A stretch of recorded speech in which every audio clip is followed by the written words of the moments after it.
चाहे कोई ब्रह्मचारी है, गृहस्थी है, सन्यासी है, वानप्रस्थी है, कोई भी है, भस्म लगाने का अधिकार शिव महापुराण ने सबको दिया है। स्त्री स्त्री पुंड्रमलका विधि धारणीय भस्म दुजाद भिरतो विधवा भिरेवम तद्दत सदा स्नोताम विशदाम विभूति धार फलदा सकलाभ्यंत्री। वर्णन किया गया कि इसी प्रकार आश्रम धर वालों को भी, आश्रम धारण करने वालों को भी विभूति धारण करना चाहिए, क्योंकि ये विभूति मोक्ष देने वाली है, पापों को नाश करने वाली है। जो विधि पूर्वक भस्म त्रिपुंड को धारण करते हैं वह महापातक उपातकों से छूट जाते हैं। ब्रह्मचारी, ग्रस्त, वानप्रस्थी, सन्यासी, छत्र, वैश्य, कनिष्ठ कोई भी हो, सबको भस्म लगानी चाहिए, सबका अधिकार है। भस्म धारण करने वाला विशेष रूप से स्त्रीवध, गोवध, वीरवध, अश्ववध, इतने बड़े बड़े पाप हैं, उन पापों से वो ज्यादा घोड़ी मारना, अश्व मारना, ये बहुत बड़ा अपराध है। वीर की हत्या करना, गैया की हत्या करना, स्त्री की हत्या करना, इनको महापातकों में माना गया है। भस्म धारण करने वाले लोग ऐसे अपराधों से भी बच जाते हैं। जो दूसरे के द्रव्य का अपहरण करते हैं, दूसरों के वस्त्र कभी भी नहीं चुराने चाहिए, जिसको शिव पुराण में बड़ा अपराध माना गया। ये नहीं है कि जेठानी दबरानी की साड़ी चुरा के रख ले, ननद आवे और बाकी दो धोती चुरा ले, ननद को दिया जाता है, चुराया नहीं जाता। हाँ, तो कभी भी वस्त्र की चोरी भूल करके भी मत कीजिएगा। वर्णन किया गया है, कहा गया है कि यह भस्म बहुत बड़े अपराध, बहुत बड़े बड़े पापों को ये समाप्त कर देती है। तो भस्म धारण की महिमा आप सुन रहे थे। और श्राद्धे यज्ञ जपे होमे वैश्वदेवे सुरांचने धतृतपुंड पूतात्मा मृत्युम जयते मानवः। जो श्राद्ध के समय पर, यज्ञ के समय पर, जप करने के समय पर, हवन करने के समय पर, देवताओं का अर्चन करने पर, भगवान शिव की आराधना करने पर जो भस्म धारण करते हैं, पूतात्मा वो पवित्र हो जाते हैं। मृत्युम जयते मानवा, वो मनुष्य मृत्यु के ऊपर भी विजय प्राप्त कर लेते हैं। ये भस्म का महत्म है। भस्म स्नानम परम तीर्थम गंगा स्नानम दिने दिने। भस्म रूपी शिवा साक्षात भस्म त्रिलोक्य पावन आहा। इस श्लोक ने तो और ही कमाल कर दिया है। जो प्रतिदिन के गंगा स्नान का फल प्राप्त करते हैं, भस्म धारण करने से गंगा नहाने का फल तत्काल प्राप्त हो जाता है। भस्म को शरीर में धारण करने वाला पुरुष साक्षात शिव की तरह होता है। भस्म तो प्रत्यक्ष रूप से स्वयं त्रिलोकी को पवित्र करने वाली है। बिना त्रिपुंड धारण किए ही जिस ब्राह्मण ने स्नान, दान, ध्यान, जप जो भी कुछ किया है, उन्हें उसका पूरा फल कभी भी नहीं मिलता। न तदूनम न तद्भानम न तद्दानम जपो न सा त्रिपुंडेन बिना येता विप्रेण यदनुष्ठतम।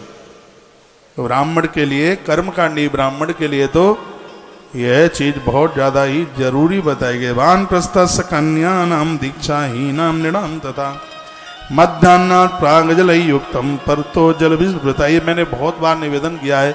जैसे बिना जल के जप का फल नहीं मिलता, पंचपात्र आगे रखना ही पड़ता है, आचमन करना पड़ता है। जप करने वाले जितने लोग हैं वो पंचपात्र, जल का पात्र आगे रखें, तभी जप का फल मिलता है। उसी प्रकार से माथे पर भस्म धारण करने से ही आपको आपकी पूजा का फल प्राप्त होता है। कन्या एवं दीक्षा रहित मनुष्यों को मध्याह्न से पहले जलयुक्त त्रिपुंड धारण, चलो ये सब आपको इतना ज़्यादा मैं ये सब बोल दूंगा तो आप कहेंगे कि इतना ये सब कैसे हो पाएगा। यहाँ तो वर्णन किया गया, भस्म वगैरह त्रिपुंड ना मिले, नहा करके आ रहे हो तो हथेली पर पानी रखो, पानी को घिसके और उसके जल को ही भस्म का रूप मान करके उसको ही माथे के ऊपर लगा लेना चाहिए। त्रिपुंड मध्यमा और अनामिका उंगली से धारण करें। जो आप त्रिपुंड लगाते हैं इसको अनामिका और मध्यमा, ये अनामिका ये मध्यमा है, इस उंगली से ही इसको धारण किया जाता है। यह उंगली नहीं लगाई जाती और यह भी नहीं लगाई जाती, छोटी वाली भी नहीं लगाई जाती और ये बड़ी वाली भी नहीं लगाई जाती। त्रिपुंड हमेशा इन्हीं उंगलियों से धारण किया जाता है। इसमें लगा अनामिका उंगली से और मध्यमा उंगली से त्रिपुंड धारण करें, ऐसा वर्णन किया गया है, कहा गया है। और अंगूठे के द्वारा रेखी गई खींचा को, उसमें अंगूठे का सहारा आप ले सकते हैं। अंगुलियों के मध्य से भस्म को लेकर के 3 रेखा बनावे। इस प्रकार से यह त्रिपुंड मुक्ति और भुक्ति को ये देने वाला है। ऋग्वेद में इस बात की बहुत चर्चा की गई है। प्रथम रेखा को महादेव कहते हैं, वर्णन किया गया है। इसमें जो 3 हैं, एक रेखा महादेव के रूप में है, दूसरी ब्रह्मा के, और एक रेखा इसमें स्वयं भगवान नारायण के रूप में मानी गई है, ऐसा वर्णन किया गया। दूसरी रेखा को बिल्कुल देवता शिव दीक्षा वालों को तो बहुत विशेष रूप से भस्म के बारे में समझ लेना चाहिए। इस प्रकार से ये वर्णन किया गया, भस्म महात्म्य पूरा किया गया। ब्रह्मा चर्षया सप्ताह देवतांश प्रकीर्तता एतेवं दुसमायुष्टम भस्म विद्व मुनीश्वरा। स्वयं देवता भी अपने मुंह से भस्म की महिमा पूरी नहीं कर सकते। भगवान व्यास कहते हैं, मैं तो संक्षेप में ये भस्म का महात्म्य आप सबको मैंने लिख करके बता दिया। आइए, अब टाइम भी भाग रहा है तो मेरी स्पीड भी बढ़ रही है। अब मैं थोड़ा रुद्राक्ष महात्म्य और आपको सुना दूं। जाना तो आज भगवान की बारात में था, भोलेनाथ की में, अब देखो कहाँ पहुंच जाएंगे। बारात तो आज नहीं हो पाएगी, कल ही हो पाएगी। हाँ, भगवान की बारात तो, विवाह तो कल होगा। वैसे भी कल थोड़ा हाफ छुट्टी तो मिल ही जाती है, शनिवार का दिन है, तो कल और ज़्यादा लोगों को विवाह का फल सौभाग्य मिल ही जाएगा। कल 1 बजे के बाद सत्संग टीवी पर कथा नहीं आएगी, इसलिए पांडाल में बैठ करके कथा सुन लें। आधे से ज़्यादा तो तुम्हारा नगर टीवी पर ही चिपका हुआ है। सिगरी टुकरियाँ मिलने आती हैं मुझे सुबह 10 बजे। हम कहते हैं, अम्मा तुम पांडाल में तो नहीं दिखी। तो बोलती हैं, जब कथा घर में ही आ रही है तो पांडाल में आके करेंगे उनका। ऐसी बात है, तो कल तो कथा 1 ही बजे तक चलेगी। तो कल पांडाल में भगवान का विवाह, कल भगवान का विवाह सबको पांडाल में ही करना है। जो शंकर की बारात में पहुंचेगा, इनके घर में बढ़िया बढ़िया मलूक मलूक बहुएं आवेंगी, बिना लड़ाई लड़ने वाली, बिना झगड़ा करने वाली। तो कल बारात में आप पार्वती और महादेव का दिव्य पाणिग्रहण मंगल, जो विवाह मंगल है, उसका पूरा आनंद लीजिएगा।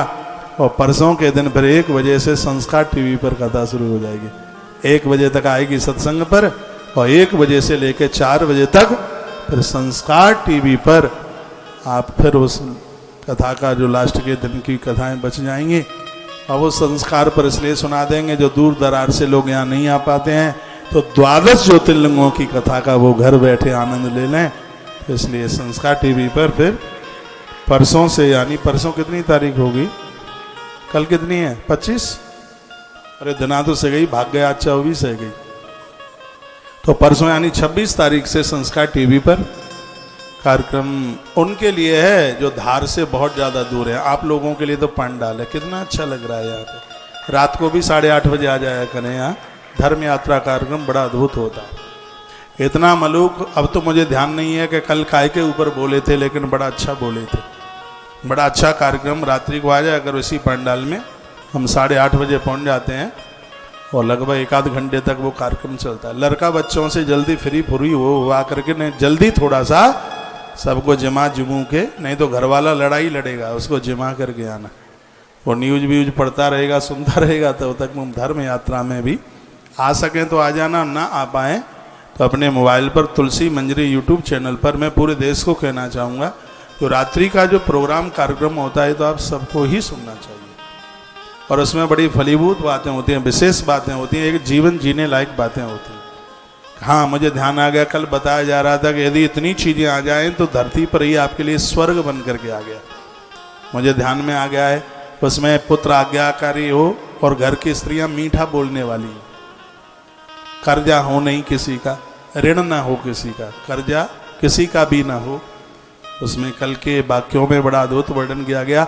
आने वाले अतिथि को रोटी आपके घर से मिलती रहे और हर घर में देवताओं की पूजा होती रहे, घर में साक्षात आनंद, परमात्मा आनंद बन करके प्रकट हो गया। तो ऐसी बातें धर्म यात्रा में होती हैं। कल की धर्म यात्रा आप सब वीडियो पढ़िए, सब सुनना। कल और परसों की 2 दिन की जो धर्म यात्रा है, धर्म यात्रा तो मैं 3 साल से कर रहा हूँ, 3 नहीं तो 3.25 2.5 साल हो गई होगी। धर्म यात्रा तो कोरोना से पहले की चल रही है, इसलिए 3 साल तो उसको हो ही गई हैं। लेकिन जो मुझे कल और परसों की धर्म यात्रा में आनंद आया है, शब्दों में बयानित नहीं कर सकता। तुलसी मंजरी यूट्यूब चैनल पर या तुलसी तपोवन यूट्यूब चैनल पर ये 2 दिन की धर्म यात्रा आप जरूर सुनिए और बच्चों को जरूर सुनाइए, बहुओं को, बेटियों को, सबको सुनाइए। तब ये बढ़िया जीवन जिएंगे, कहेंगे अरे महाराज ने बड़ी अच्छी बात कही है, मम्मी मैं तो इनके लिए ताली बजाऊंगा, और वो बिना ताली बजाए नहीं रहेगा।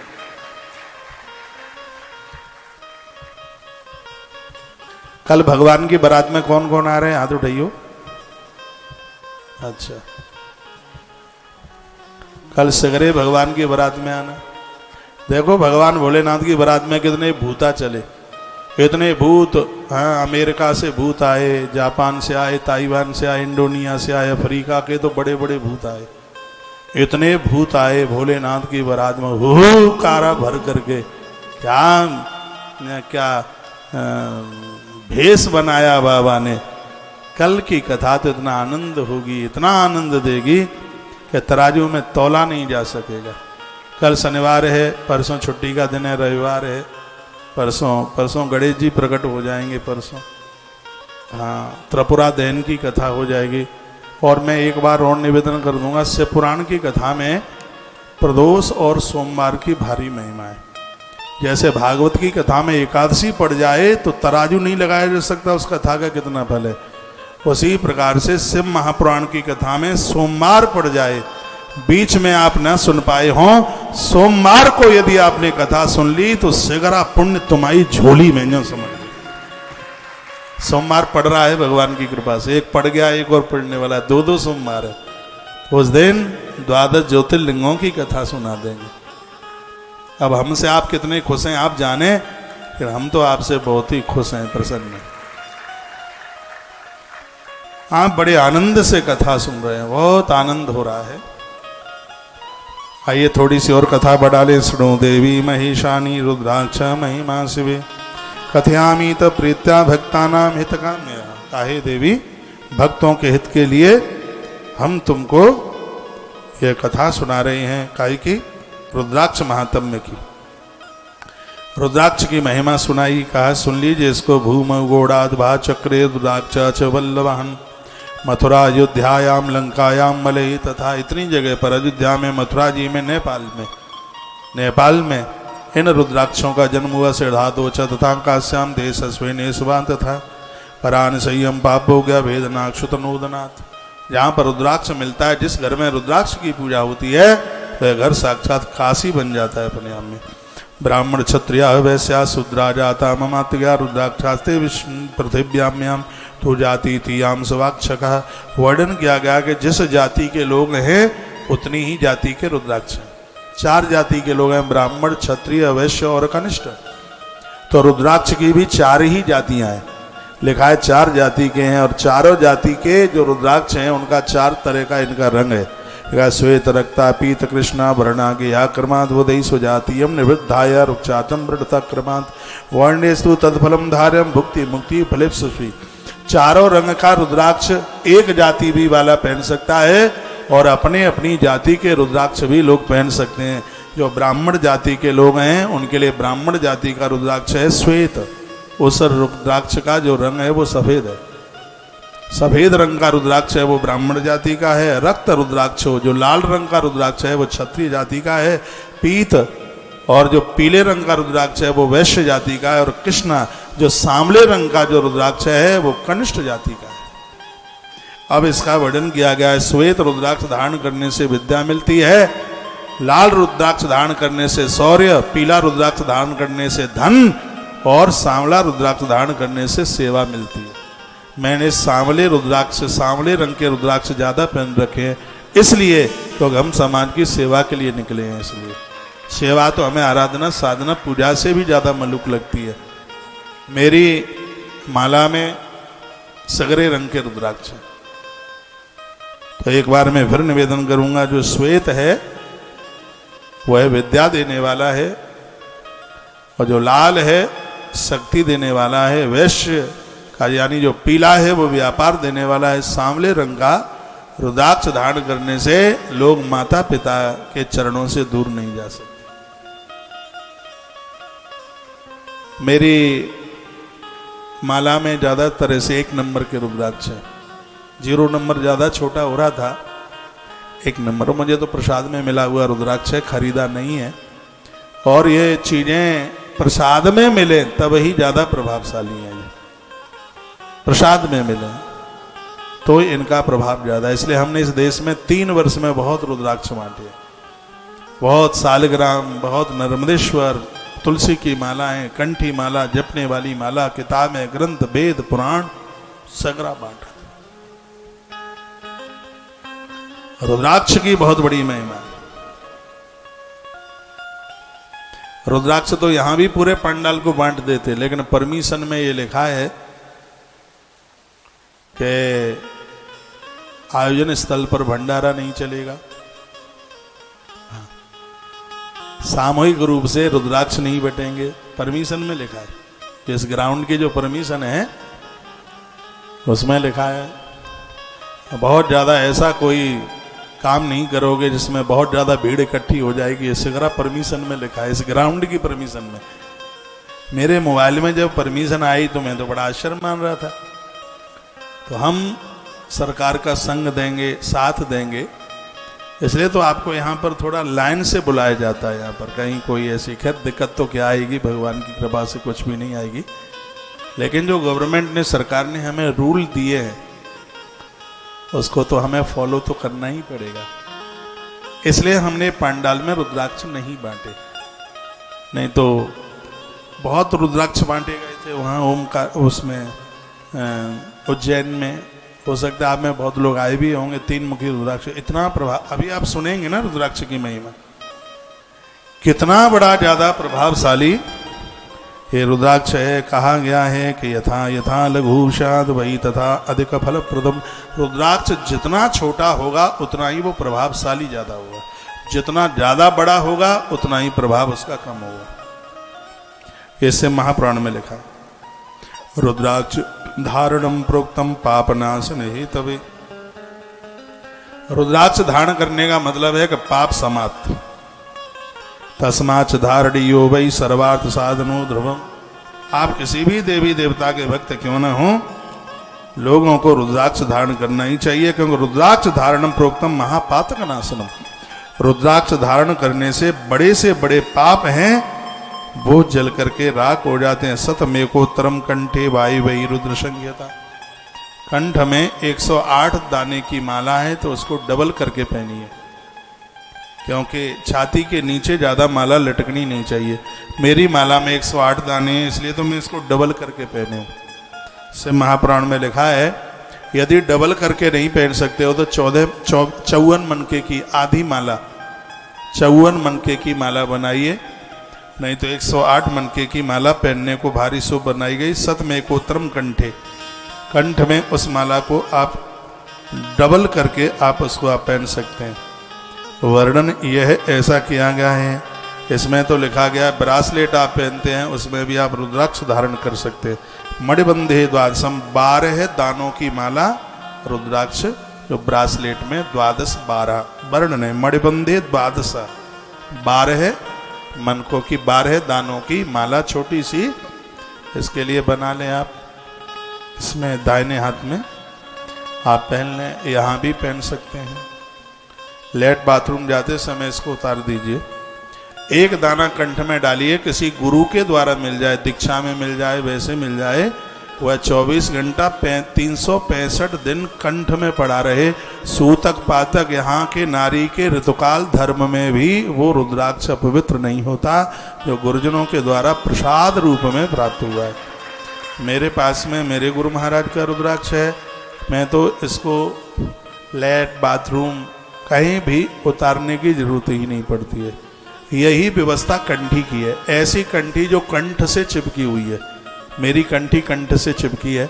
जो कंठी तुलसी की कंठ से चिपकी हुई होती है उसको बिल्कुल भी नहाते धोते समय, मलमूत्र विसर्जन करते समय कभी भी उसको उतारने की जरूरत नहीं होती।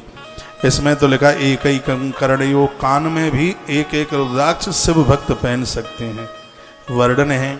लेकिन इसमें वर्णन, अब एक प्रश्न उठता है, क्या रुद्राक्ष पहनने वाले लहसुन प्याज खा सकते हैं, मदिरा पी सकते हैं क्या?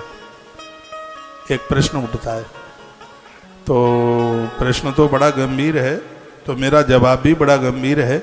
विद्येश्वर संहिता अध्याय नंबर 25 और श्लोक नंबर 43, इसमें इस बात का जिक्र किया गया है क्या आप रुद्राक्ष पहनते हैं तो इसमें क्या लहसुन प्याज शराब इन सब चीज़ों का परहेज है क्या? तो एक श्लोक 25 नंबर के अध्याय में 43 नंबर का श्लोक है। मेरी ये बात तो आपको बढ़िया लगती होगी जब मैं अध्याय और श्लोक बताता हूँ, बढ़िया लगता होगा ना, तभी तो पता लगता है कि बात प्रमाणित हो रही है। विद्येश्वर संहिता अध्याय 25 और श्लोक नंबर 43, इसमें क्या लिखा है? रुद्राक्ष धारण करने वाले यह नियम का पालन करें क्या?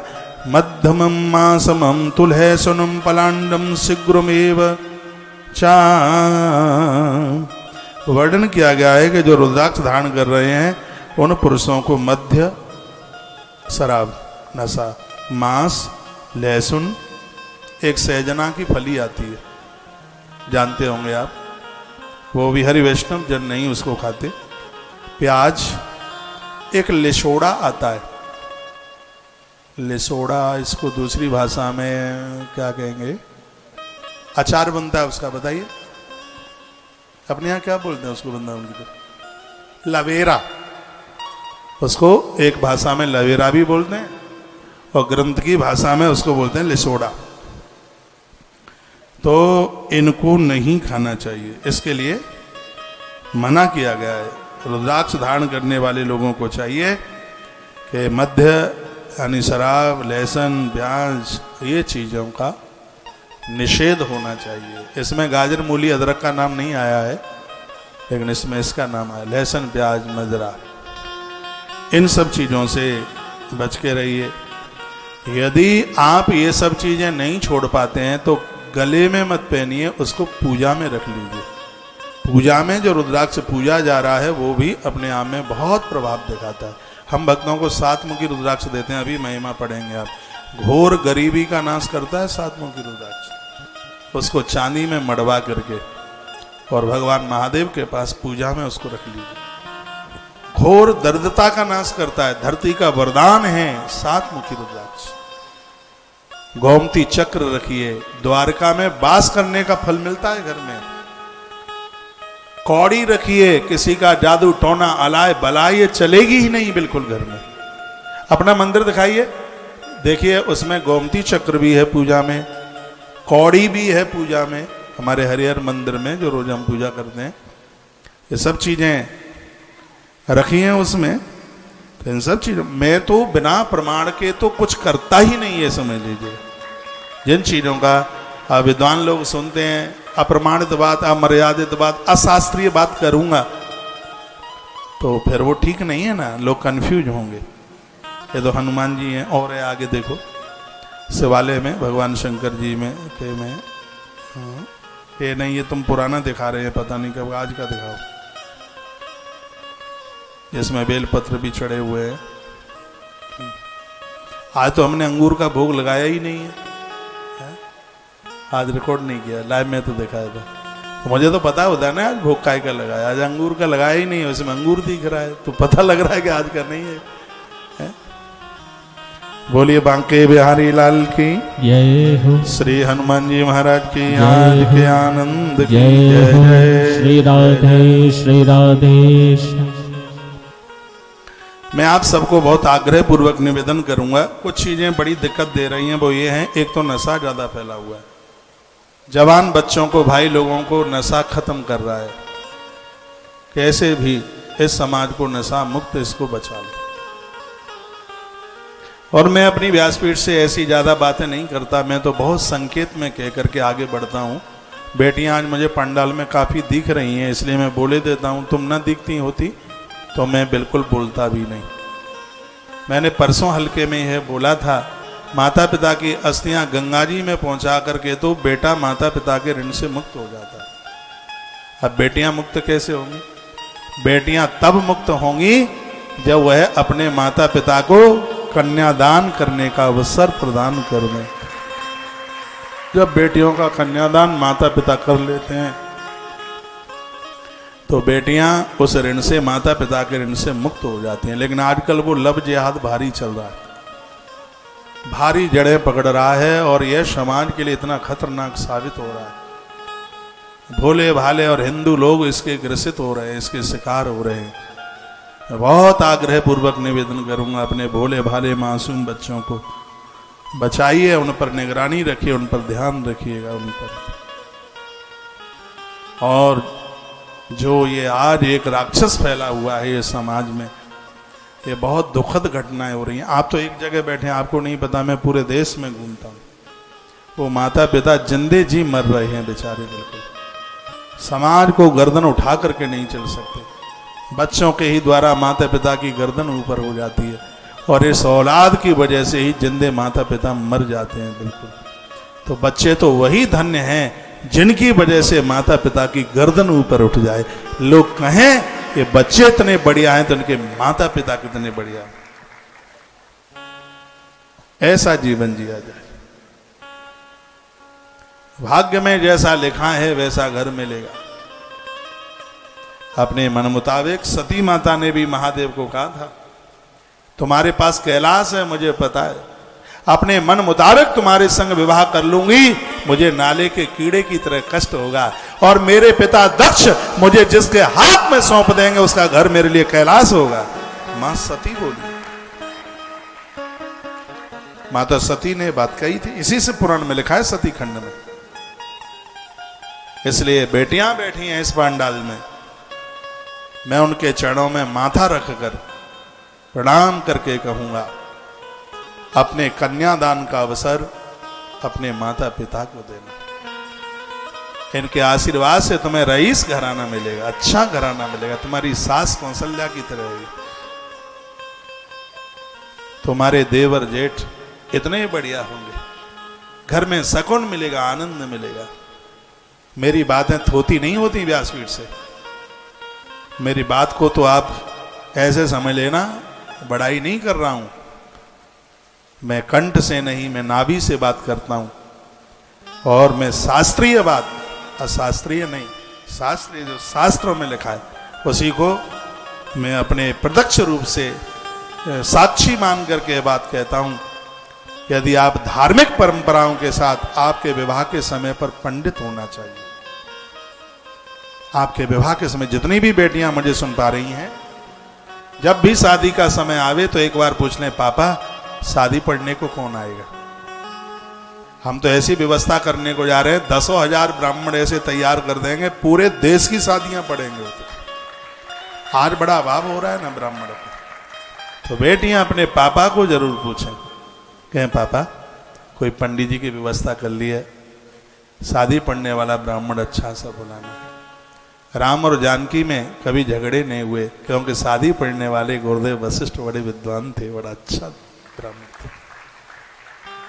हाँ तो चाई माई मई की माई, कब फेरे कब सब कब हो जाता पता ही नहीं लगता। अच्छा अच्छा फार्म हाउस मिल जाएगा, बैंकेट हॉल मिल जाएगा, मंडप कहाँ गड़ा है पता ही नहीं लगता। जो शादी में गए उन्हें नहीं पता होता कि मंडप कहाँ गड़ा। पंडित जी कहते हैं कौथूली की बेला निकल गई, अचुप है जाओ, निकल गई बेला। अभी साधु साहब आए, अभी तो साधु साहब से बतियाएगा, कौन देखता है वहां मुहूर्त।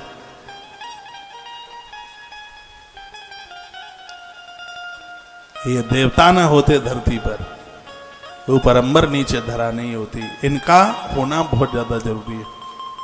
यज्ञ में विवाह में घोड़ी का होना जरूरी है। घोड़ा जानते हैं? विवाह में मंडप का होना जरूरी है, विवाह में बुआ का होना जरूरी है, विवाह में बड़ी बहन का होना जरूरी है, विवाह में मामा का होना जरूरी है। मान लो मेरी बात, विवाह में पंडित जी का होना बहुत ज्यादा जरूरी है, और विवाह में अग्नि देवता का होना, यज्ञ मंडप का होना, यज्ञ कुंड का होना बहुत ज्यादा जरूरी। ये हूं विवाह। फिर देखिए विवाह तो ऐसा विवाह होगा जैसे प्रभु राम का विवाह हुआ है, महादेव का विवाह हुआ है, ऐसा विवाह। कल मैंने बोला था विवाह की व्यवस्थाओं में आप लगते हैं होटल वोटल ये सब बाद में करना, पहले विवाह की पूजा की सामग्री इकट्ठी करना। सुपारी, गणेश की सुपारी खरीद के लाना, ये तो मैंने कल या परसों ही बताया। फिर देखिए कितने आनंद। ये तलाक बलाक भारत के नहीं है, ये तो कहीं बाहर से आ गए तलाक तलाक। मेरे देश में कभी तलाक बलाक नहीं हुआ। ऐसा कुछ जीवन जिया जावे तो उसका आनंद ही अपने आप में बहुत आनंद है, बहुत आनंद है। जब बेटियों का कन्यादान करते हैं तो निराहार रह जाता, कुछ खाया नहीं जाता, बिल्कुल उपवास करके। है नहीं कि खूब रसगुल्ला और क्या क्या बनाए सटका के थाल भर के खट्टी डकारे लेते लेते अब रिंकी का कन्यादान करने को जा रहे, बिल्कुल खाली पेट, बिल्कुल भूखे कन्यादान की।